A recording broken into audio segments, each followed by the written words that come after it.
Hello guys! Hello Sagittarius! Welcome dito sa aking channel, Kapalaran 888 Sagittarius. Alamin natin kung anong messages, vibration, gabay energy para sa inyong lahat. Ito general reading, so pwede kang makaresonate. Wait lang. Okay, Sagittarius. Sinasabi ng baraha mo sa'yo dito na posibleng ang buwan ng Mayo sa'yo is may new relationship dito na posibleng magsisimula or nakafocus ka para sa intimate relationship mo. Okay? So, yun siguro ang nakikita natin dito. Okay, hindi na natin pwedeng i-elaborate pa to. Okay, Sagittarius.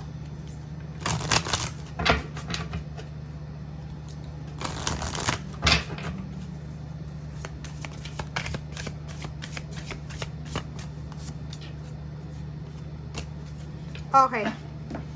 Sagittarius, oh. 'Di ba? So, confirm na confirm. So, kung makikita mo dito, sobrang blessed ka dahil posibleng magkaroon ka, Sagittarius, ng new love life, or sobrang blessed ka sa pagkakaroon ng relationship, or sobrang blessed ka dahil maayos yung mga issues mo regarding relationship.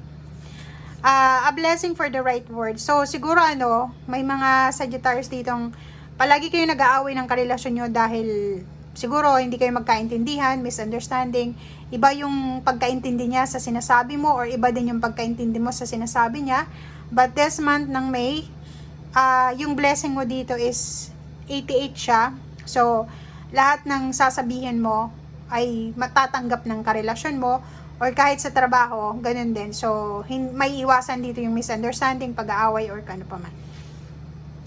In number 10, sinasabi ng baraha dito na blessed ka din sa mga talent na mayroon ka. Blessed ka sa pagkakaroon ng talent or blessed ka sa pagiging magaling mo sa trabaho, blessed ka sa strength mo, sa energy mo, or sa kung ano man tong pagiging creative mo. Kung ano man to na talent na mayroon ka. Blessed ka dahil posibleng magamit mo yan, lalo na sa kung gusto mo ng extra income.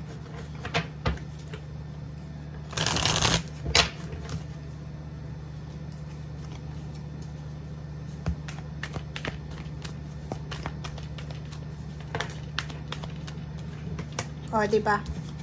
So, nakikita natin dito, guys, na yung talent na meron ka, diba? May mga tinitake for granted kayong mga talent nyo, ang posibleng magamit nyo sa pagnenegosyo. Kung magaling ka sa mag-sales talk, pwedeng yun yung magamit mo para sa pagnenegosyo, sa pakikipag-collaborate, sa pakikipag-commit, parang ganon. Ang Four of Cups na to, sinasabi ng baraha sa'yo dito na posibleng may hinihintay ka.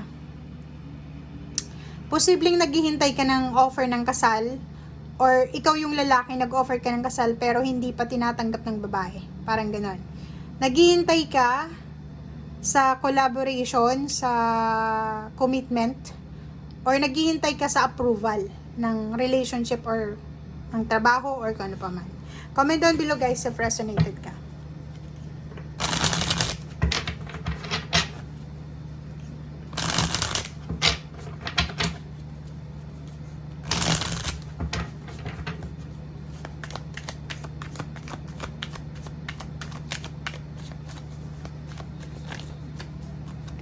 Okay, first card.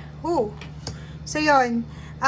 Nakikita natin dito na yung bagong relationship na pwedeng dumating sa'yo or ma-encounter mo ngayong Mayo ay sobrang napaka-peaceful.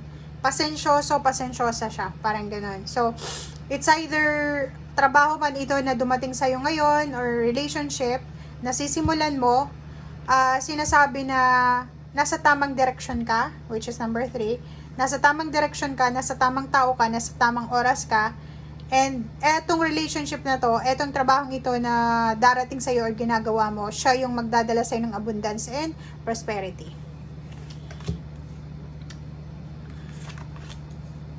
Yung iba din sa inyo dito, ang focus nyo is bumuo ng pamilya. Yung iba, focus nyo is mag-asawa, mabuntis, or magkaroon ng anak, kung babae ka. And kung lalaki naman, nakikita ko gusto mong magkaroon ng sariling bahay, magpakasal, gusto mong makaipon ng pera para sa stability ng pamilya. Nakikita natin dito na kailangan yun ng pasensya. Okay? Kasi kailangan yun ng papaplano. If ever hindi pa kayo kasal or kano pa man, kailangan nyo daw ng plano. Planuhin nyo ng mabuti, timbangin nyo yung sitwasyon. Okay? Nakikita ko rin sa'yo dito na may posibleng offer sa'yo ng work sa ibang bansa. May mag-o-offer sa'yo ng trabaho, dalawang trabaho, or pwedeng dalawang relationship siya, or dalawang options. So, comment down below if resonated ka.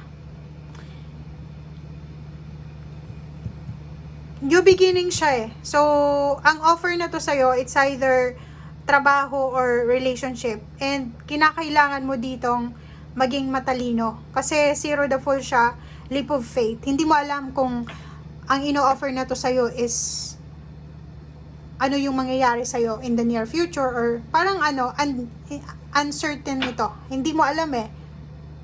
'Di ba? Hindi mo alam kung saan ka dadalhin ng relationship na to, or hindi mo alam kung saan ka dadalhin ng trabahong ito, or hindi mo alam kung saan ka dadalhin ng pangarap na ito.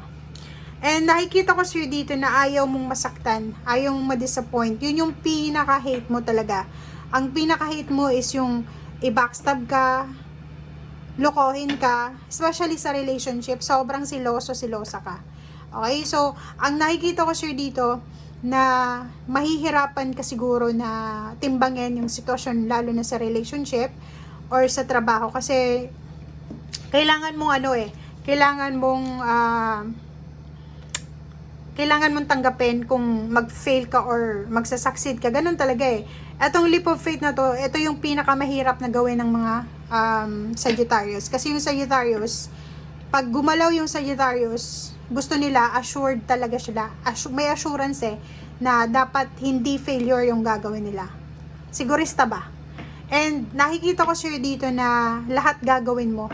Lahat gagawin mo, lalo na sa pera. Sobra kang magiging kuripot, matipid.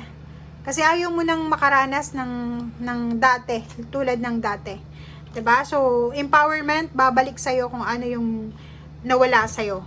Parang nakikita ko sa'yo dito na walan ka dati ng interest na mangarap ulit, magkaroon ng motivation, or magkaroon ulit ng bagong drive or ng determinasyon, but babalik siya, 'di ba? Yung dati na malungkot, malumanay, or yung nawala ng interest sa buhay na Sagittarius ay posibleng magbabalik na ulit. Okay, yung dating pala ngiti, pala tawa, or yung dating masayahin ay babalik na, 'di ba? Kasi nakita na natin dito na may pag-asa pala.